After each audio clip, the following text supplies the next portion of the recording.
Assalamualaikum warahmatullahi wabarakatuh. Alhamdulillah, alhamdulillahirrahmanirrahim. Wassalatu wassalamu ala asrofil anbiya'i wal mursalin wa ala alihi washabihi ajma'in. Pertama-tama marilah kita panjatkan puji syukur kepada Allah Subhanahu wa taala yang telah melimpahkan rahmat, taufik dan hidayahnya kepada kita semua, sehingga pada siang hari ini kita dapat berkumpul di acara aksi nyata diseminasi budaya positif di SDN Selotina 3. Yang terhormat kepada Ibu Kepala Sekolah SDN Selotina 3 dan Bapak Ibu Guru SDN Selotina 3. Di sini saya sebagai pembawa acara akan bacakan susunan acara aksi nyata diseminasi budaya positif. Yang pertama, pembukaan. Kedua, doa. Tiga, sambutan dari Ibu Kepala Sekolah. Keempat, penutup. Dan kelima, pemaparan. Untuk menyingkat waktu mulai acara pada siang hari ini, kita buka dengan bacaan basmalah. Bismillahirrahmanirrahim. Acara selanjutnya yaitu doa kepada beliau Bapak Karni, waktu dan tempat kami haturkan.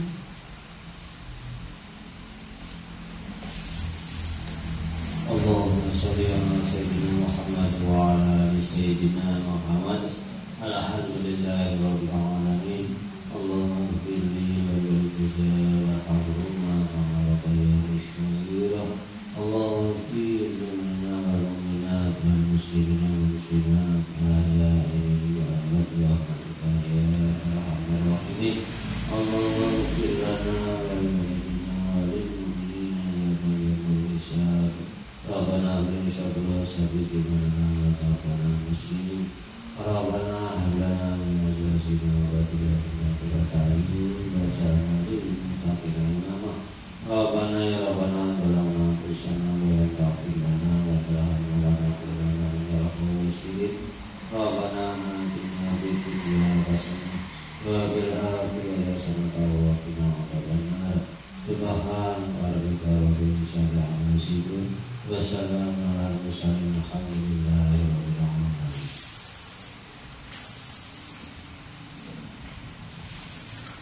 Acara selanjutnya yaitu sambutan dari Ibu Kepala Sekolah SDN Selotina 3 kepada beliau waktu dan tempat kami haturkan. Assalamualaikum warahmatullahi wabarakatuh.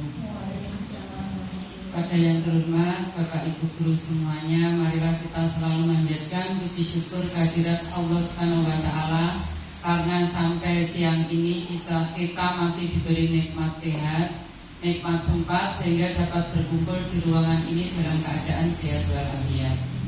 Tak lupa salawat serta salam mudah-mudahan selalu terlimpahkan kepada junjungan kita Nabi Agung Nabi Muhammad Sallallahu Alaihi Wasallam yang syafaatnya selalu kita nantikan di yaumul akhir nanti.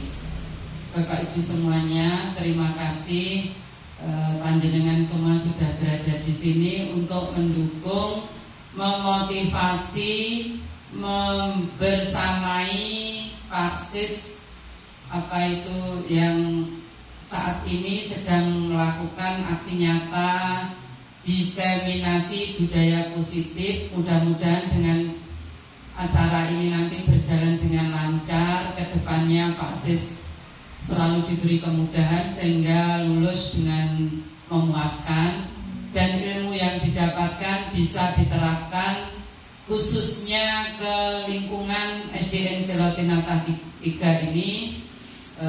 Monggo Pak Sis, ilmu-ilmu yang jenengan dapatkan selama mengikuti CGP ini ditularkan ke teman-teman, ke anak-anak, jadi nantinya SDN Selotina 3 ini lebih baik lagi. Amin. Itu saja yang bisa saya sampaikan. Mudah-mudahan apa yang kita niatkan di dalam hati, kalau niat baik itu insya Allah. Acara selanjutnya yaitu pemaparan aksi nyata diseminasi budaya positif. Waktu sepenuhnya kami berikan kepada Bapak Siswanto. waktu dan tempat kami persilahkan.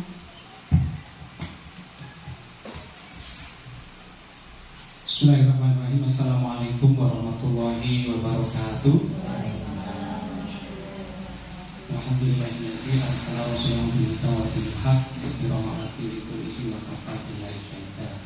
Yang kami hormati Ibu Kepala SDN Selotina 3, Bapak Ibu Guru SDN Selotina 3 yang berbahagia.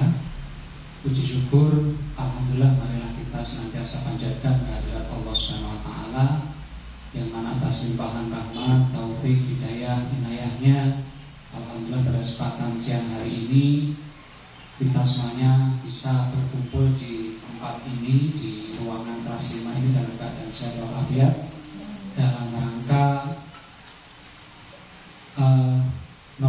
jadi saya repoti yang jelas untuk saya menyampaikan aksi nyata saya tentang diseminasi budaya positif di sekolah. Jadi ini salah satu tugas dari sekian banyak tugas yang diberikan oleh Balai Besar Guru Penggerak Jawa Timur dalam kaitannya tentang saya sebagai calon guru penggerak tahun 2024. Mudah-mudahan amal ibadah penjenengan semuanya membantu saya diterima oleh Allah sebagai amal yang soleh dan solehah. Amin Allahumma amin.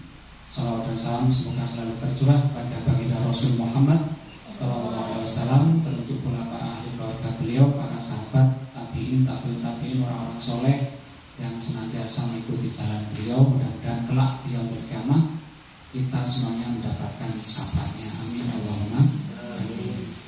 Bapak Ibu semuanya, santai mawon nih. Kalau jenengan tekan saya jadi ikut wedi nanti ya. Jadi ini sekali lagi adalah tugas yang diberikan oleh BPGP Jawa Timur untuk saya mendiseminasikan. Diseminasi itu maknanya adalah menularkan. Jadi ibaratnya penyakit itu ini wong sekitarnya, tapi karena ini bukan penyakit, ini penyakit yang membawa perubahan yang baik dan secepat mungkin harus saya sampaikan seperti yang terjadwal pada jadwal saya di perkuliahan JPP. Mohon nggih Bapak Ibu. Berikutnya kita ice breaking dulu. Silakan Bapak Ibu berdiri. Menangkap Pina Cirebon. Perintahnya adalah menangkap Pina. Kata kuncinya berarti Pina. Silakan Bapak Ibu mengangkat tangannya masing-masing, dua-duanya. Kata kuncinya tadi Pina ya. Kalau ada kata Pina saya ucapkan, nanti silakan menangkap jari telunjuk temannya. Jari telunjuk ini. Speed, buatan bukti.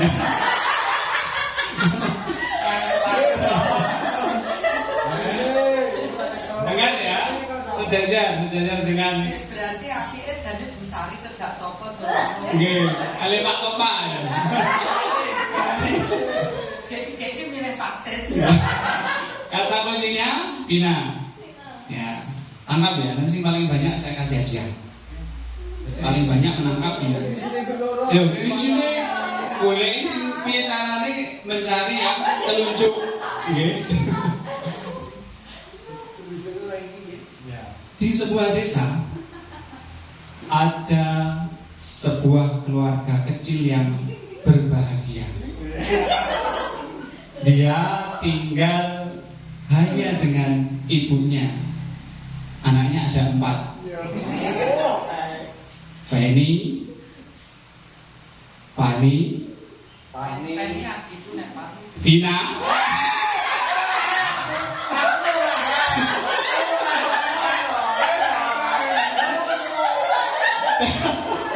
dan Pilung. Bebas. Itu ya. Giling-giling. Suatu hari salah satu dari anaknya marah, yaitu si Fani. Saudaranya mencarinya kemana-mana, termasuk si Pina.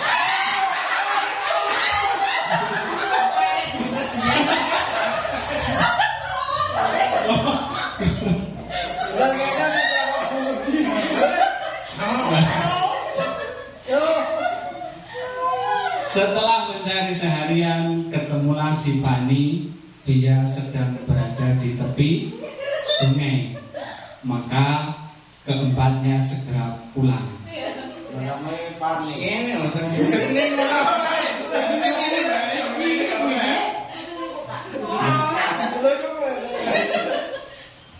Pina mengatakan,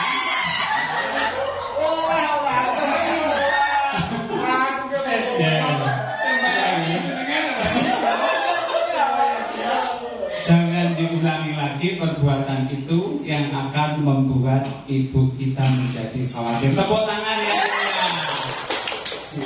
Jadi itu hanya ice breaking saja, nanti kita bisa tularkan kepada anak-anak ya. Kita nanti ada acara nanti kita sampaikan kepada anak-anak. Nonton ya? Itu hanya untuk ice breaking. Ice itu artinya ice breaking itu artinya mencair. Jadi esnya mencair, mencairkan suasana.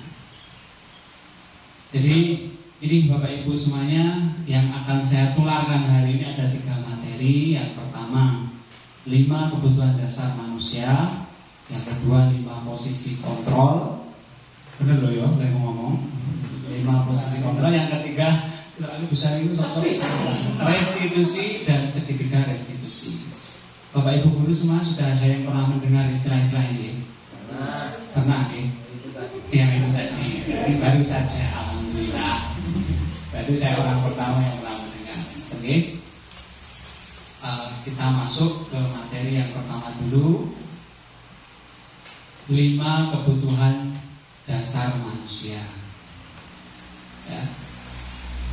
Ada sebuah pertanyaan, tolong dibaca bareng-bareng. Ibu Ambar, guru wali kelas 2A di SD Pelita Hati. Dia sedang bingung menghadapi ulah salah satu murid di kelasnya, yaitu Doni. Beberapa anak di kelas 2A telah datang padanya dan mengeluhkan Doni yang seringkali meminta bekal makan siang mereka dengan paksa. Doni yang minta ya. Jika Anda menghadapi suatu situasi seperti Ibu Ambar, apa yang akan Anda lakukan? Menurut Anda, kira-kira alasan atau apa alasan Doni melakukan itu? Monggo. Ada nggak kasus yang seperti di kelas kita? Pasti ada, saya yakin. Meski tidak sama, tapi mungkin serupa. Monggo silakan. Jika kita menjadi Ibu Ambar itu, apa yang akan kita lakukan? Apa si Doni dipukuli atau gimana? Monggo silakan. Ada yang mau berpendapat? Monggo berdita. Kalau mau berpendapat, boleh saja. Tidak ada yang menyalahkan, tidak. Oke aja. Sebelumnya terima kasih atas kesempatannya. Kalau saya menjadi Ibu Ambar, apa yang akan saya lakukan? Yang pertama, saya akan bertanya kepada Doni terlebih dahulu, mencari alasan kenapa si anak ini berlaku seperti itu. Mencari alasannya terlebih dahulu. Kemudian kalau alasannya itu dari faktor keluarga, mungkin berarti ya kita harus melakukan komunikasi dengan orang tuanya. Tepuk tangan yang meriah. Ada yang lain? Bu Sari, apa langsung dukung baik si Doni? Mulai? Boten, monggo Bu Sari.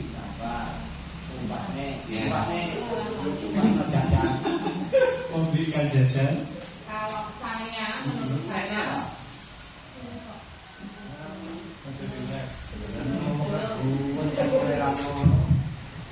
monggo Bu Sari. nah kalau menurut saya, memang anak itu perlu diberi kita tanyakan dulu permasalahannya apa. Terus kalau menurut saya sekarang sering meminta bekal ke anak, kalau bisa anak itu kalau di kelas saya, kalau Mas Doninya tidak membawa bekal, yang di sampingnya membawa bekal, saya suruh berbagi. Saya suruh berbagi. Itu solusinya, sudah sangat lengkap. Tepuk tangan untuk Bu Sari yang cantik. Nah, betul ya, seperti yang disampaikan Bu Dita sama Bu Sari tadi, bahwa yang pertama itu kita akan melakukan pendalaman dulu. Kenapa toh kok anak ini sampai berbuat seperti itu? Ya.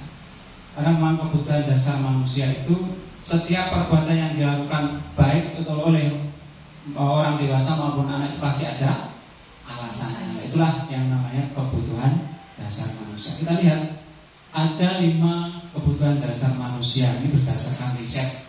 Ya. Yang pertama adalah kebutuhan yang paling mendasar terkait kebutuhan bertahan hidup. Yang kedua kebutuhan kasih sayang. Nah, mungkin Doni nanti itu kurang kasih sayang atau gimana kita belum tahu.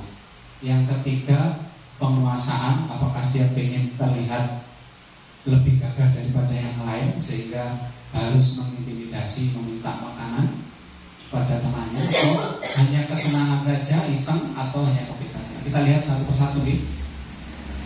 Yang pertama, 5 kebutuhan dasar manusia itu adalah kebutuhan bertahan hidup atau survival, yaitu kebutuhan yang bersifat fisiologis, fisik ya, untuk bertahan hidup, misalnya kesehatan, rumah, makanan, kebutuhan biologis ya, termasuk bagian dari proses reproduksi, termasuk kebutuhan untuk bertahan hidup. Nah, pernyataan yang paling bawah itu kita bisa amati dalam kasus Doni di atas, apabila ya, jawaban Doni ketika ditanya oleh Ibu Ambar adalah karena ia lapar dan orang tuanya tidak membawakannya bekal makan siang, maka kebutuhan dasar yang berusaha dipenuhi oleh Doni adalah kebutuhan untuk bertahan hidup atau survival.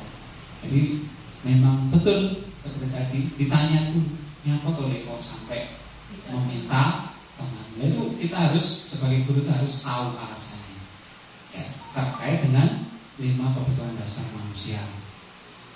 Yang pertama kebutuhan bertahan hidup atau survival. Yang kedua juga sama. Kebutuhan kedua adalah kebutuhan kasih sayang dan rasa diterima. Kebutuhan ini dan 3 kebutuhan berikutnya bersifat psikologis, jadi tak tampak ya. Kebutuhan untuk disayangi dan diterima meliputi kebutuhan akan hubungan dan koneksi sosial, kebutuhan untuk memberi dan menerima kasih sayang, dan kebutuhan untuk merasa menjadi bagian dari suatu kelompok. Kebutuhan ini meliputi keinginan untuk tetap terhubung dengan orang lain, jadi berteman, tetap berteman, berkeluarga, pasangan hidup, misalnya, nah, termasuk ini teman kerja, binatang peliharaan. Nah ini kebutuhan kasih sayang. Jadi ya pun berarti kasih sayangnya juga dari binatang kerja ya. Dan kelompok di mana kita tergabung ini, kita terhubung seperti ini, berteman dengan semuanya antar guru, termasuk memenuhi kebutuhan kita terhadap rasa kasih sayang. Nah, pernyataan yang terakhir dalam kasus di atas, apabila Doni menjawab bahwa alasannya mengambil bekal temannya karena dia merasa senang jika temannya jadi memperhatikan dia. Jadi apa jenenge? Boleh perhatiannya, cari perhatian, maka kemudian temannya pasti akan melaporkannya kepada gurunya. Nah, ketika gurunya memberitahukan kepada orang tuanya kemudian memperhatikan dia, maka si Doni ini bisa disimpulkan bahwa dia sedang memenuhi kebutuhannya akan rasa kasih sayang. Berarti kurang kasih sayang, makanya dia golek-golek perhatian. Kayak sopo ya? Berarti kurang perhatian, kurang kasih sayang itu juga berbahaya, Pak. Berbahaya. Berbahaya. Oke, lanjut. Yang ketiga, 5 kebutuhan dasar manusia yang ketiga adalah penguasaan atau kebutuhan pengakuan atas kemampuan. Kebutuhan ini berhubungan dengan kekuatan untuk mencapai sesuatu, menjadi kompeten, menjadi terampil, diakui atas prestasinya, dan keterampilan kita didengarkan, memiliki rasa harga diri. Nah, ini kebutuhan yang kaitannya dengan ingin dianggap bahwa dia itu pinter, dia itu berharga, ya, bisa membuat perbedaan. Pokoknya pengen kita paling unggul. Itu adalah kebutuhan akan penguasaan. Nah, dalam pernyataan terakhir di kasus di atas, apabila ya jawaban Doni adalah dia merasa hebat karena temannya jadi takut dengan dia dan menuruti keinginannya, maka kita simpulkan bahwa sebetulnya Doni sedang berusaha memenuhi kebutuhan dasarnya akan kekuasaan. Nah, makanya tadi pentingnya bertanya, nyapa toli kok sampai seperti itu. Nah, nanti kalau kita sampai pada kesimpulan ini, berarti kita menyimpulkan berikutnya bahwa dia sedang berusaha mencari kekuasaan, jadi mengintimidasi temannya. Oke, tujuannya adalah biar teman-temannya di kelas takluk, ya. Ada nggak yang seperti ini di kelas kita? Ada. Setiap kelas saya yakin pasti ada. Di kelas saya itu nggak ada. Kelas 3 pengen berkuasa semua. Jadi seperti itu, nggak apa-apa. Jadi memang macam-macam ya. Anak-anak itu bermacam-macam. Tuh. Yang ketiga nih, berlanjut ke kebutuhan dasar yang keempat tentang freedom atau kebebasan. Kebutuhan untuk bebas adalah kebutuhan akan kemandirian, otonomi, memiliki pilihan, dan mampu mengendalikan arah hidup seseorang. Anak-anak dengan kebutuhan kebebasan yang tinggi menginginkan pilihan. Mereka perlu banyak bergerak, suka mencoba-coba, tidak terlalu terpengaruh orang lain, dan senang mencoba hal baru yang menarik. Jadi sakar PDW, Yubin sak seneng butuh bunga. Biar ada ya kata-kata seperti itu. Itu biasanya dia sedang memenuhi kebutuhannya tentang freedom atau kebebasannya. Tidak. Jawaban Doni dalam kasus di atas adalah bahwa dia merasa bosan dengan bekal makanan yang dibawakan ibunya dari rumah. Di nomor tempe goreng, akhirnya dia mencari kebebasan, mencari variasi makanan dari temannya, ya. Kemudian mencoba makanan teman-temannya yang beraneka ragam, di gone, sopo, besok, guys, pokoknya seperti itu terus. Maka bisa disimpulkan bahwa si Doni sedang berusaha memenuhi kebutuhannya terhadap sebuah kebebasan. Ada nggak yang seperti itu? Pasti ada. Pengen jajal jajannya koncone apik tuku langsung disaut. Oh enak dibayar, disoni dibaleni. Seperti itu dia sedang memenuhi kebutuhan dasar dia tentang freedom atau kebebasan. Oke. Nah, berikutnya, ini kebutuhan tentang kesenangan atau ani. Kebutuhan akan kesenangan adalah kebutuhan untuk mencari kesenangan, bermain, tertawa, bayangkan hidup tanpa kenikmatan apapun betapa menyedihkan. Blazer menghubungkan kebutuhan akan kesenangan dengan belajar. Semua hewan dengan tingkat intelijensi tinggi seperti anjing, lumba-lumba, primata bermain. Saat mereka bermain, mereka mempelajari keterampilan hidup yang penting. Maka manusia pun tidak berbeda. Nah, dalam kasus di atas, jika Doni menjawab bahwa ia melakukan karena iseng saja, ini apa? Ada nggak ya? Yang beriseng ya, pokoknya pengen jarangi konconi, ya. Kemudian menikmati ekspresi wajah temannya yang ketakutan, gemes, anyel, pegel, dia malah menikmati, malah seneng. Berarti dia bisa disimpulkan si Doni itu sedang berusaha memenuhi kebutuhan dasarnya terhadap sebuah kesenangan. Jadi umur iseng-iseng baik. Amin. Ya. Jadi ada 5 kebutuhan dasar manusia. Ternyata murid saya, kesimpulannya ya, kesimpulan kecilnya, ternyata murid saya, coba Bapak Ibu cari sebuah momen atau seorang murid yang biasanya berbuat paling nyeleneh di kelas. Saya kasih waktu 1 menit, sopo wis nyeleneh. Enek orang ada kelas 1 ilham nyeleneh terus tak wayah-wayah. Ya, kelas 2 sopo ya? Ada, sudah? Ada? Baru itu pintar tapi dia ya. Ya, saya tidak menanyakan siapa namanya, tapi jangan pikir satu-satu, sudah? Ternyata murid saya bernama itu melakukan supaya apa? Ada jawabannya nggak? Coba beda. Mesti ilham. Terima kasih. Ternyata kalau saya perhatikan setiap hari ya Pak, murid saya yang bernama Ilham itu sering melakukan perbuatan-perbuatan yang aneh tadi itu karena orang tuanya memang sudah berpisah. Jadi Ilham itu kalau misalkan saya bertanya, nah siapa yang hari ini dibawakan bekal ibunya? Dia bilang, ibu saya loh Bu, sudah menikah. Gitu. Jadi dia itu terus kalau dikatain teman-temannya itu menganggapnya saya itu anak yatim. Nah gitu ya, mungkin kadang iya.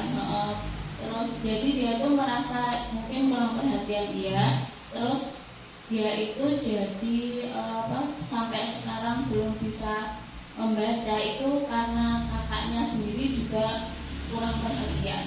Kalau diajak belajar alasannya Ilham, Mbak aku loh Bu, kalau pagi bangunnya jam 6, aku gak diurusi. Nah, itu. Jadi ternyata dia itu memang kurang kasih sayang dan perhatian dari pihak keluarga. Kalau dari 5 kebutuhan dasar tadi berarti apa? Kalau ilham berarti kemungkinan bisa masuk sampai kebutuhan bertahan hidup. Mengerikan sekali. Terus perasaan manis Bu?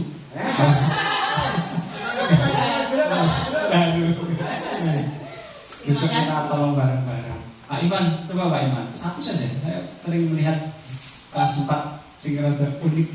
Oh enggak.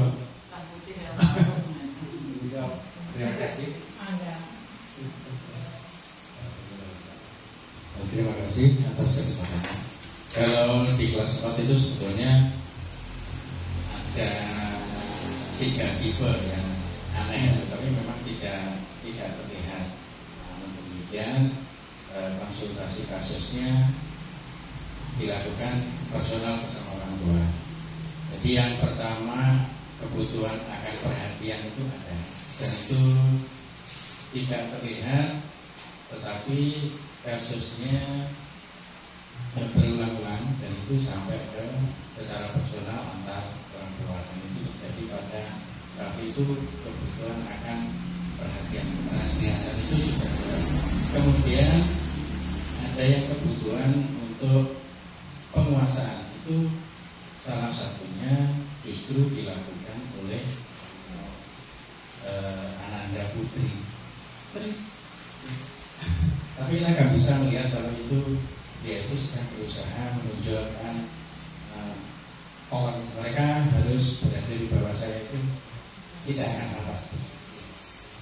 Yang satunya lagi itu yang memang sudah terkenal mungkin karena itu iseng, yang jelas bukan karena menuntut kebebasan dan sebagainya, tapi lebih tepatnya kalau dihubungkan dengan kebutuhan dasar tadi. Kalau untuk anak-anak itu kebutuhan akan kesenangan itu. Jadi kalau misalnya nyupi itu berani kalau temannya itu marah atau nangis, dia malah tertawa. Itu yang ada di kelas kami. Kurang lebihnya mohon maaf, terima kasih semuanya. Tepuk tangan untuk Pak Iman. Jadi seperti itu ya, ternyata dengan diskusi seperti ini kita bisa tahu, oh ternyata di kelas kita itu anak-anak itu sedang memenuhi kebutuhan dasar mereka dengan menonjolkan sifat-sifat tertentu, gitu nih. Jadi itu untuk materi kita yang pertama tentang 5 kebutuhan dasar manusia. Untuk kali disambi Bapak Ibu, Anda mau? Oke, baik Bapak Ibu, kembali ke laptop. Sekarang kita masuk ke materi yang kedua yang akan saya sampaikan tentang 5 posisi kontrol. Riset dari beliau Diane Gossen, seorang peneliti asal Kanada. Tentang apa itu 5 posisi kontrol, 5 posisi kita sebagai seorang guru. Ini di sesi ini kita akan banyak melihat video, kemudian nanti kalau ada yang perlu disyarat silahkan disyarat. Oke, 5 posisi kontrol kita sebagai seorang guru. Nah, pertanyaannya, atau ini bisa sebagai pernyataan ya. Bacalah kasus-kasus di bawah ini dan coba jawab pertanyaan-pertanyaan yang tersedia. Saya bacakan. Tisa dan Hana dipanggil masuk ke ruangan Ibu Dewi, Kepala Sekolah SMA Makmur. Ibu Dewi baru saja mendapatkan pengaduan dari Ibunda Tisa bahwa Hana menggunakan kata-kata kasar dan merendah-rendahkan Tisa di sosial media. Ini kebetulan SMA ya. Kalau kita, saya yakin juga sama saja, miswi konconi, intinya seperti itu. Yang kedua, ada kasus si Anto. Anto jarang hadir di pembelajaran jarak jauh. Ini mungkin kasusnya ketika masih pandemi dulu. Dan pada saat hadir pun Anto seringkali menggunakan kata-kata kasar di kolom chat mengejek teman-temannya. Hal ini sudah sangat mengganggu dan beberapa orang tua murid yang mengikuti pembelajaran daring mengeluhkan tentang perilaku Anto di pembelajaran jarak jauh. Nah, ini kita bisa samakan dengan kasus yang kita alami mungkin. Misalnya ada murid kita yang suka miswi konconi. Nah, bila Anda sebagai guru mereka, maka penerapan disiplin apa yang akan Anda lakukan untuk kasus Hana dan Anto? Monggo kita cermati bareng-bareng. Ya Pak nih kira-kira apa langsung dilaporkan polisi? Apa di hukum? Monggo bener dulu. Biasanya paling solutif.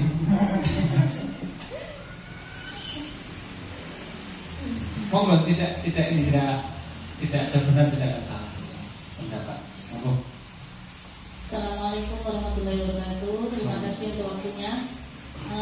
Mungkin sekiranya kalau saya menghadapi anak yang seperti ini ya, jadi sering berkata kasar, mungkin saya panggil anaknya, saya ajak bicara, terus saya tanya kenapa sering melakukan hal itu.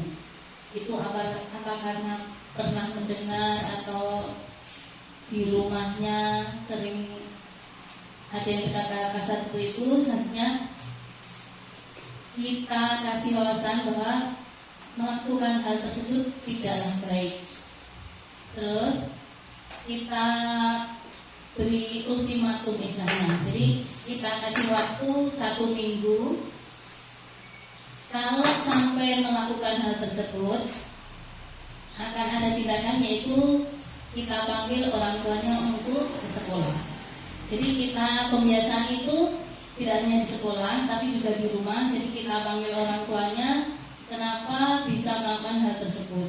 Jadi itu mungkin hanya ini yang dapat saya sampaikan. Terima kasih. Assalamualaikum warahmatullahi wabarakatuh. Waalaikumsalam. Masya Allah. Harus sekali. Jadi seperti itu nih, jawabannya Bu Nurul selaku guru agama pasti seperti itu. Ada yang lain loh, betul? Jawaban yang lain monggo kalau mau disampaikan.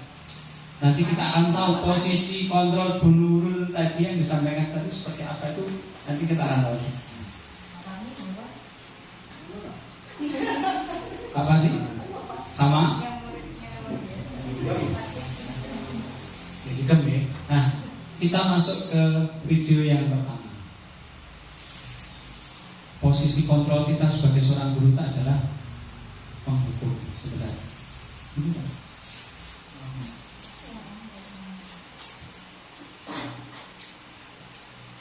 Power off. Bluetooth mode. Waiting for connection. Bluetooth connected.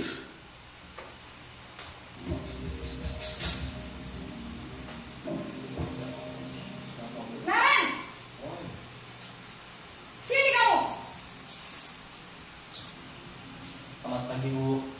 Selalu terlambat. Kamu deh, pasti terlambat. Maaf Bu, saya Apa? Apa coba? Alasan kamu apa lagi? Kapan sih kamu tidak terlambat? Malas sekali ya kamu jadi anak. saya Dasar pemalas. Gak kapok-kapok sih kamu. Sudah berapa kali terlambat? Sana, kamu keliling lapangan basket 2 kali. kenapa saya harus ke lapangan basket Bu? Kenapa? Kamu melawan ibu. Berani-beraninya jawab. Sudah terlambat, masih berani jawab pula.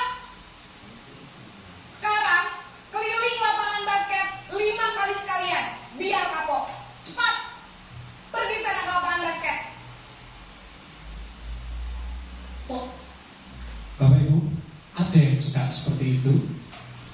Mari tabat. Oh, terusnya lo WC? Ada nggak? Ada. Guru-guru zaman dulu, guru-guru yang saya uji. Tapi memang ya, Iya. disiplin. Iya. Betul. Betul, oke. Guru-guru dengan paradigma pendidikan lama yang saya uji.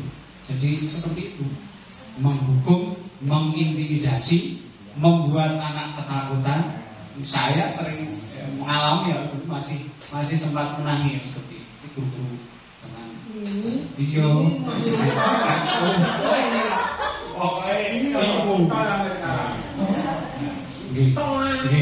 Tapi itu tadi paradigma pendidikan zaman dulu. Nah, itu posisi penghukum seperti apa? Hukum biasanya berbicara dengan nada tinggi, menghardik, menunjuk-nunjuk, menyakiti, dan menyindir. Hukuman bisa berupa fisik maupun psikis. Nah, itu kan? Jadi hukuman bisa berupa fisik maupun psikis. Jadi nenek ini sudah sangat kasihan anak itu. Okay? Jadi kalau zaman dulu memang kita masih sangat banyak menemukan seperti itu. Ibu dan bapak guru hebat. Dampak yang terjadi pada murid ketika guru berada pada posisi penghukum adalah murid cenderung akan memberontak, bahkan menyimpan dendam.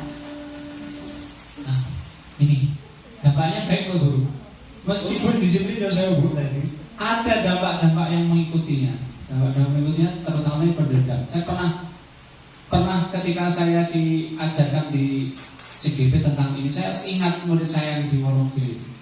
Ini saya ceritakan, namanya Anjas. Anjas itu bocah kelas 6, dia pindah dari kecamatan lain, baru bisa moco. Nah, sementara teman saya yang kelas 6, guru kelas 6 itu sangat disiplin, orangnya sangat, pokoknya ada bocah pinter, sudah gimana ini sampai habis-habisan. Nah, si Anjas itu sangat tertekan. Suatu hari ketika saya di Pangan yang Mesir dekat sekolah itu, moro, nangis, ya, cerita sama saya, Pak Guru, bisa umpama aku wis gede, ora iso basa deh, umpama aku wis gede, Pak Harun ini tak pateni, sampai seperti itu. Kan dia dendam, tiap hari di dunia ini dengan hukuman verbal, dihukum di sekolah. Saya sudah sangat sering lihat daripada guru nom ya. Sekarang dia diangkat di Ponorogo baru belum lama. Begitu. Itu posisi sebagai penghukum. Maka penghukum ini untuk paradigma yang baru diharapkan tidak boleh menghukum. Ya, materi. Nanti kita bisa diskusikan. Mesti ada sekarang, nanti hukum orang yo, mesti gitu. Nah, itu pernah saya tanyakan langsung pada instruktur ketika itu dari kita. Mosok kita tidak boleh menghukum. Ternyata memang tidak boleh dalam paradigma baru pendidikan di Indonesia. Oke. Yang kedua, pembuat rasa bersalah. Kita perhatikan.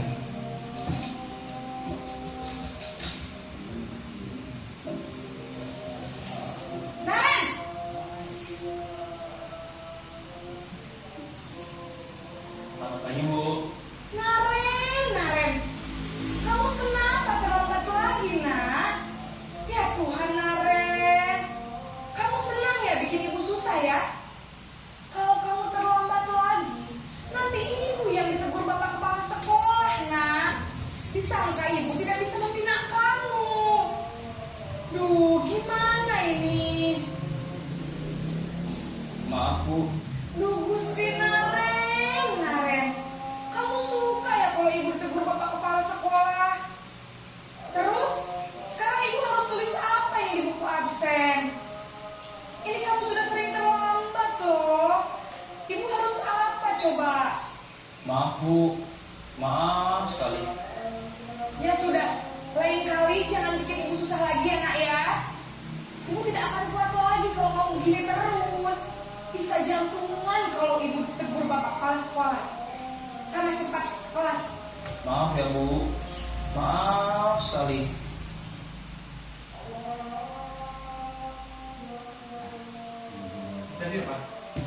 pembuat rasa bersalah. Enggak marah-marah, tapi gawe murid itu menjadi pekewuh, merasa bersalah. Oh iya, aku terlambat, guruku yang dihukum oleh apa? Betul ini.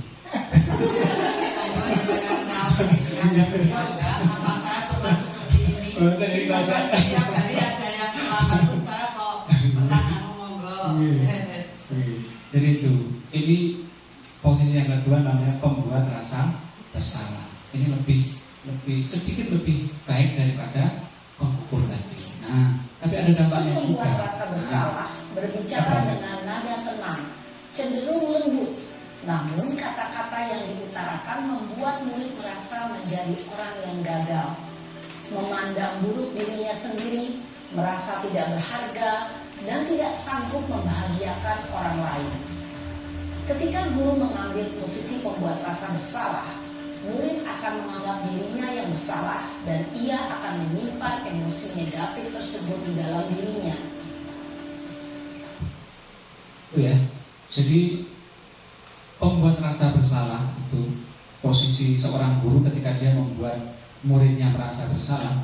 Dampak yang dirasakan murid itu adalah murid itu merasa dia yang salah, ya.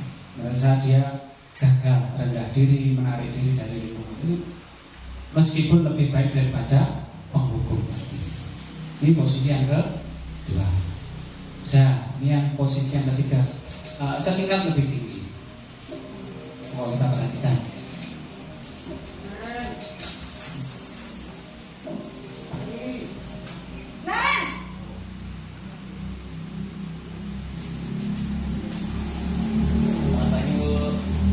Wah, sudah jam berapa ini, Nak? Terlambat lagi ya, sayang? Iya Bu, habis ibu saya belum membangunkan saya Bu. Kamu malah menyalahkan ibu kamu. Kamu bukannya anak yang larinya paling kencang. Kok terlambat sih? Iya Bu, saya memang terlambat bangun tadi. Jadi biarpun saya lari kencang, tetap gak kekejar Bu. Ya sudah sana. Nanti lain kali larinya lebih kencang lagi ya. Biar gak terlambat lagi. Bikin seneng ibu. Demi ibu. Bisa kan? Bisa lah Bu. Ya sudah sana.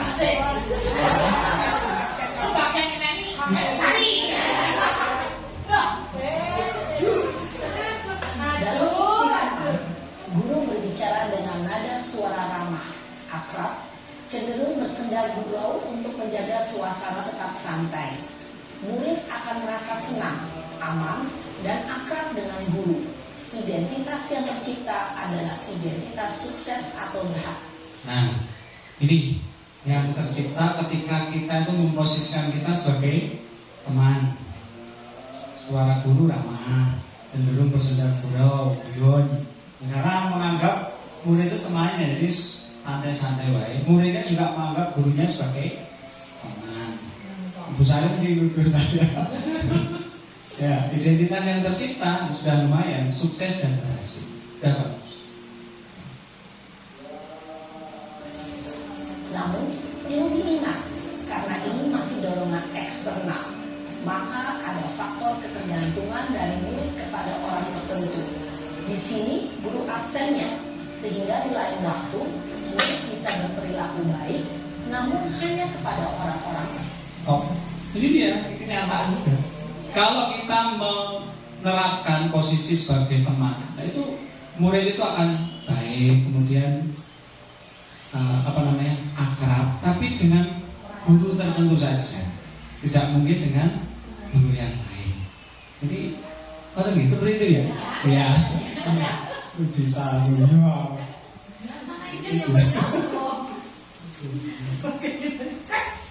Bisa dampaknya seperti itu hanya berbuat baik tapi pada guru yang menganggap dia sebagai teman saja, pada guru yang lain. Jadi sudah lebih baik daripada posisi satu dan dua tadi, posisi teman ya. Nah ini yang ketiga, monggo dilihat lagi.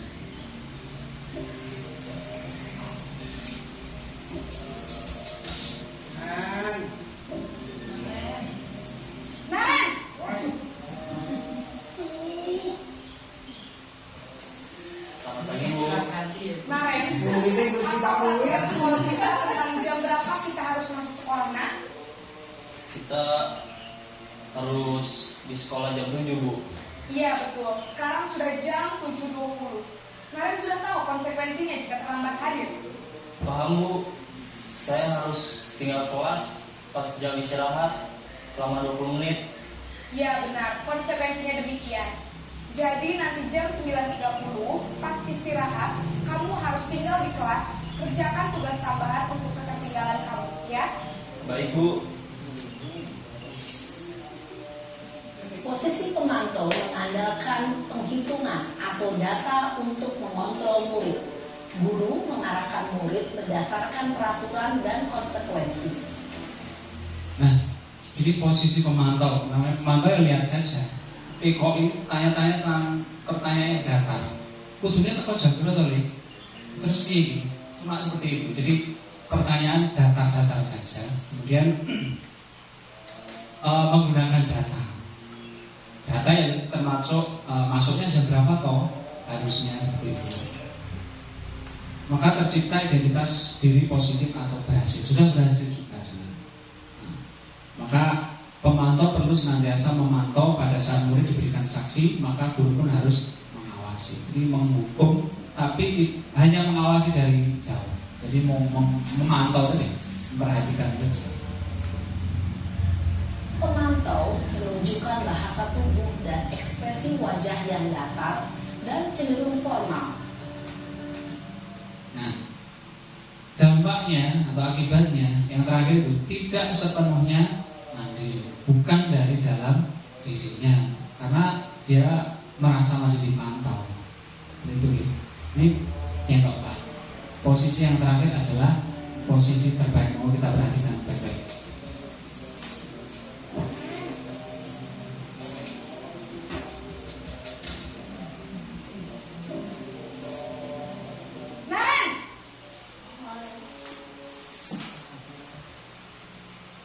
Selamat pagi, Bu. Selamat pagi, Naren. Maaf, Bu. Saya terlambat. Iya, sekolah masuknya jam 7, sekarang sudah jam 7.20. Jadi sekarang bagaimana ini, Naren? Maaf, Bu. Saya lupa setel alarm saya semalam. Baiklah, menurut kamu, keyakinan sekolah yang mana yang perlu kamu tingkatkan? Menghargai diri sendiri dan orang lain mungkin ya, Bu. Setuju. Jadi, apakah Naren meyakini prinsip saling menghormati tersebut? Iya, Bu. Saya meyakininya. Apakah Naren bersedia memperbaiki masalah keterlambatan ini? Bersedia, Bu. Bagaimana kamu akan memperbaiki masalah keterlambatan ini? Saya akan coba untuk tidak lupa menyetel alarm saya, Bu. Baik, kalau Naren lupa menyetel alarm di rumah, ada orang yang kira-kira bisa bantu mengingatkan tidak? Ada, Bu. Kakak saya, Kak Emma. Ada lagi selain Kak Emma? Selain Kak Emma, ada ibu saya. Baik, jadi yang mengingatkan Naren adalah Kak Emma dan ibu kamu ya. Kira-kira akan mulai setel alarm kapan nih, Naren? Setelah pulang sekolah, akan segera saya lakukan. Baik, jadi Naren akan setel alarm untuk bangun besok pagi dan akan diingatkan oleh kakak dan ibunda Naren ya. Ada lagi yang mungkin perlu dilakukan, Naren, agar tidak terlambat bangun lagi? Tidak ada, Bu. Baik, Naren, terima kasih untuk kerjasama kamu. Sekarang kamu perlu kembali ke kelas untuk belajar. Baik, Bu. Terima kasih. Posisi manajer adalah posisi kontrol yang disarankan untuk membimbing murid memiliki sikap disiplin yang positif, yaitu murid yang mandiri, bertanggung jawab, dan dapat memecahkan masalah. Yang paling bagus yang mana? Yang manajer itu posisi yang seharusnya yang dalam paradigma pendidikan baru itu posisi kita itu jangan lagi sebagai penghukum, sebagai teman itu tidak boleh ternyata besari. Kita itu seyogyanya, karena itu memerlukan proses, tidak langsung kita rubah dari kemarin kita sebagai teman langsung besok jadi manajer tidak. Tapi memang itu memerlukan proses. Tapi seperti yang saya sampaikan tadi bahwa posisi terbaik seorang guru itu adalah posisi sebagai management, tidak menghukum. Kemudian dia memberikan solusi-solusi kepada si anak supaya apa? Supaya dia termotivasi secara intrinsik, jadi motivasi dari dalam dirinya. Tidak perlu diingatkan, tidak perlu dimarahi, tidak perlu dihukum, sudah terbangkitkan dari jiwanya sendiri. Ini ada sebuah sekolah yang sudah menerapkan itu di, kalau Bapak Ibu guru sudah pernah lihat di websitenya di Jogja itu ada sekolah alam itu. Alam itu sudah menerapkan ini. Jadi tidak ada bel masuk. Tidak seperti kita kan. Karena bel masuk itu adalah faktor eksternal. Jadi itu yang mempengaruhi anak. Jadi jam 7:30 masuk itu sudah, sebelum 7:30 dia sudah ada di sekolahan. Jadi semuanya bukan berarti tidak beraturan, tidak, sangat teratur justru.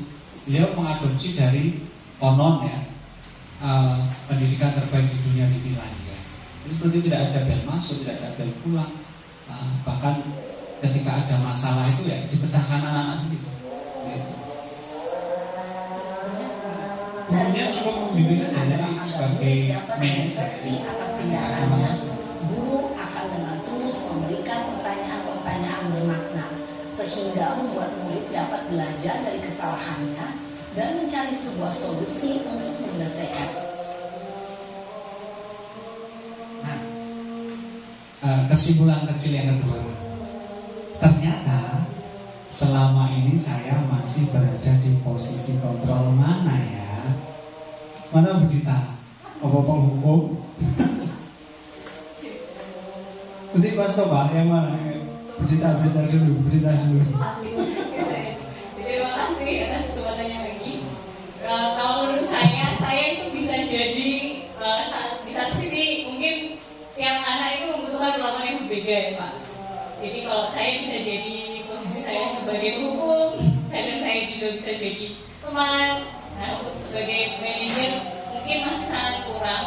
Tapi langkah setelah ini yang akan saya lakukan mungkin akan membuat kesepakatan kelas secara sederhana bersama anak-anak. Jadi apa yang bisa kita sepakati bersama sebagai aturan ya anak-anak sendiri yang membuat, kita yang membimbing, nanti anak-anak insya Allah akan lebih bertanggung jawab dengan itu.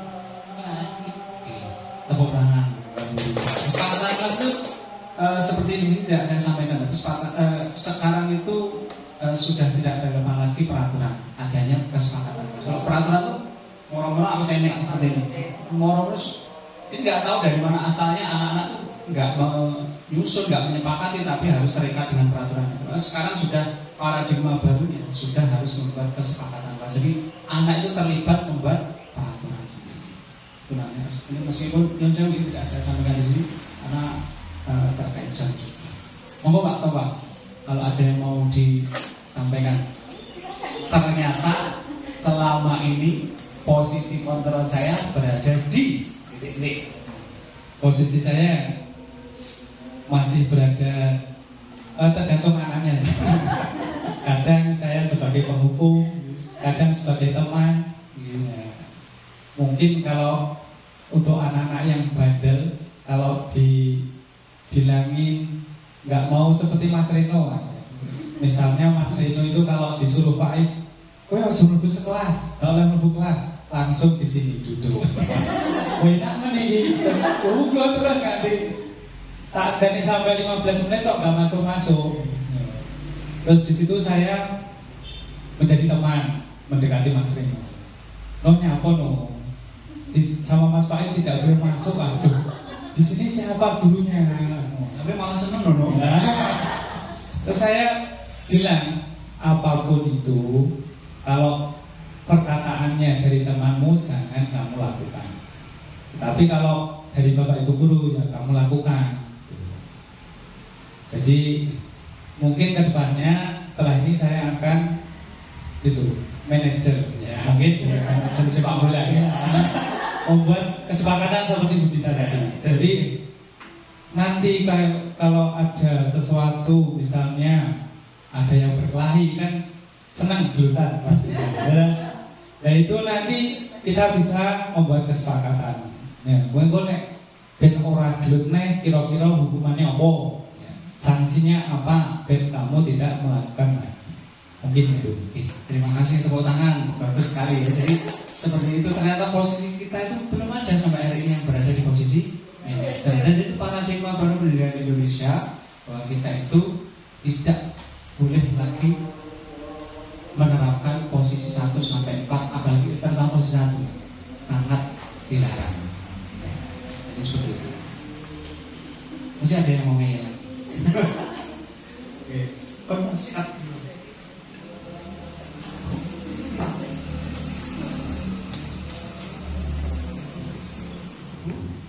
Yang ketiga atau yang terakhir akan saya sampaikan tentang restitusi dan segitiga restitusi.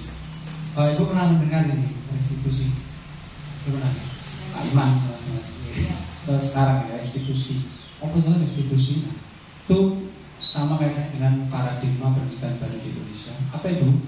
Restitusi adalah proses menciptakan kondisi bagi murid untuk memperbaiki kesalahan mereka, sehingga mereka bisa kembali kepada kelompok mereka dengan karakter yang lebih kuat. Bosen tahun 2004. Jadi ini kalau bisa disimpulkan itu cara paradigma baru memberikan hukuman padanya. Bukan hukuman ya, hukuman masih itulah. Jadi cara memperbaiki anak yang berbuat kesalahan. Oke. Segitiga restitusi. Jadi yang pernah saya praktekkan sampai 2 hari itu. Yang pertama adalah menstabilkan identitas anak yang bersalah tadi. Yang kedua validasi tindakan yang salah, kemudian menanyakan keyakinan. Ini ada video singkat video saya ini sama Nanda kemarin. Ini praktek segitiga restitusi. Jadi membuat anak yang berbuat kesalahan itu tidak merasa berkecil hati. Dia keluar dari kesalahannya dengan menang, gurunya juga menang. Jadi menang-menang sifatnya. Ini abaikan saja gurunya. Suaranya nggak begitu benar.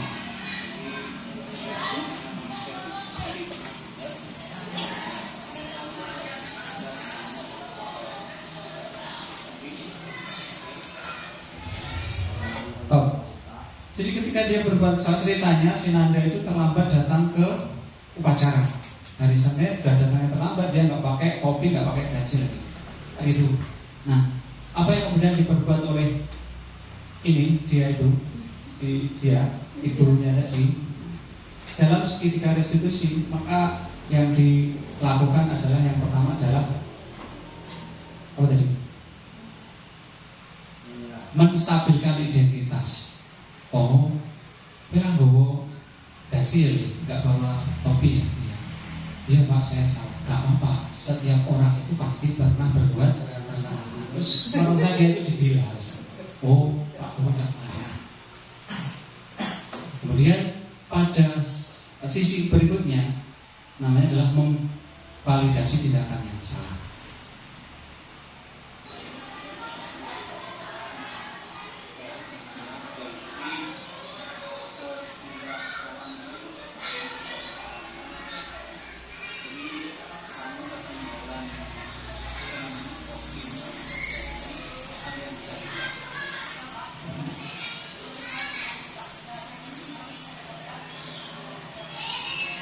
Ya, menanyakan kenapa kok bisa sampai topinya ketinggalan, sampai dasinya ketinggalan. Maka si anak tadi akan bercerita, oh iya Pak, kemarin itu saya bermain sepak bola kecapean, pagi-pagi sudah harus berangkat, ternyata saya lupa memakai topi dan dasi, padahal hari ini adalah hari Senin, harusnya upacara. Nah, kita validasi tindakan yang salah pada anak tadi. Kira-kira ada ya nggak yang kamu langgar? Ada. Maka dia akan menjawab.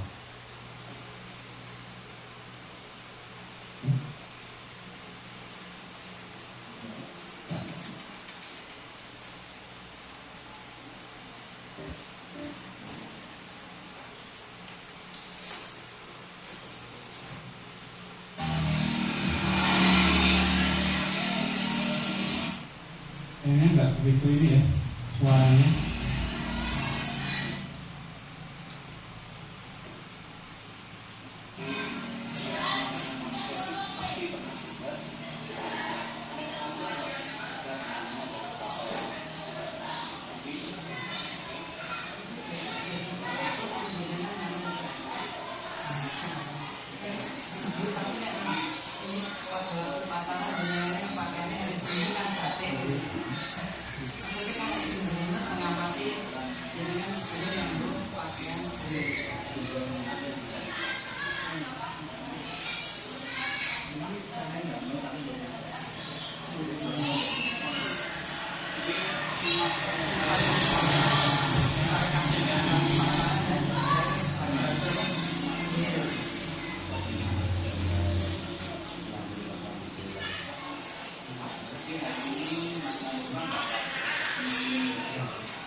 Itu paradigma memberikan solusi pada anak terhadap kesalahan mereka. Jadi namanya segitiga restitusi. Jadi dia akan keluar lagi dari kesalahannya dan menjadi anak yang menang. Jadi ini ada dua kasus tapi satu saja.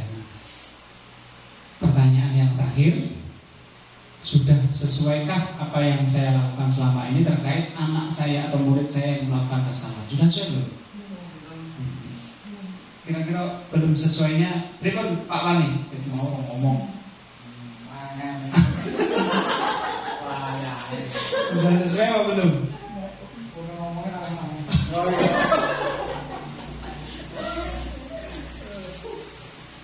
Sudahkah kita melakukan segitiga restitusi? Saya yakin belum. Saya melakukan pun karena cuma praktek, itu belum sesungguhnya, belum dalam kehidupan sekolah. Jadi itu tadi paradigma pendidikan baru di Indonesia. Tidak lagi ada boleh menghukum. Kemudian ketika anak kita berbuat kesalahan, seperti apa kita menebusnya ya, dengan melakukan segitiga restitusi.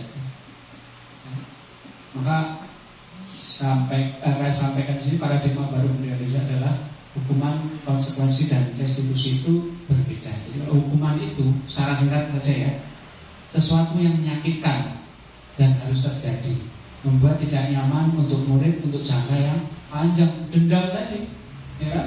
Kalau konsekuensi itu, ya wes, karena kamu berbuat kesalahan, konsekuensinya seperti ini.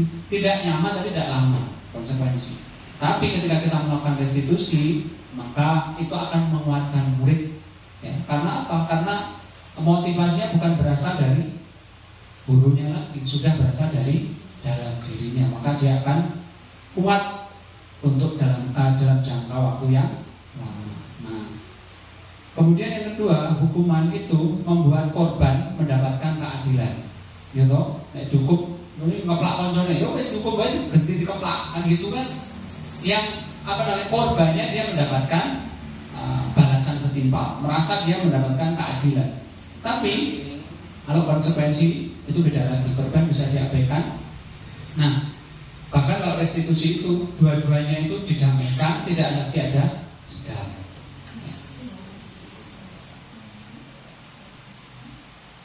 Kemudian yang ini ya, identitas gagal ya, hukuman itu bersifat memaksa, mode paksaan. Sementara yang namanya konsekuensi itu stimulus respon. Ada sebab, ada akibat. Kalau restitusi teori kontrol, jadi sudah berasal dari dalam dirinya sendiri. Ini ya. Kemudian yang dua dari bawah itu, kalau hukuman itu biasanya dibuat oleh guru. Kalau konsekuensi dibuat oleh guru dan murid. Nah, kalau restitusi dibuat oleh anak. Sedangkan memang yang ditanyakan guru, apa keyakinan kelas yang sudah kamu langgar, biasa seperti itu.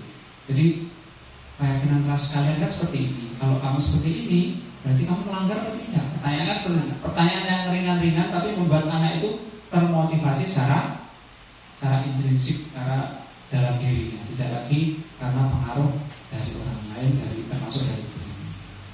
Kesimpulannya, bulan hari ini ikhlaskan diri kita untuk menyambut dan melaksanakan paradigma baru pendidikan Indonesia yang merdeka, terlepas dari budaya peninggalan penjajah.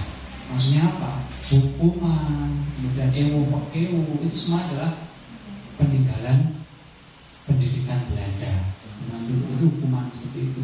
Makanya kita untuk menuju paradigma baru pendidikan Indonesia itu tidak bisa secara instan.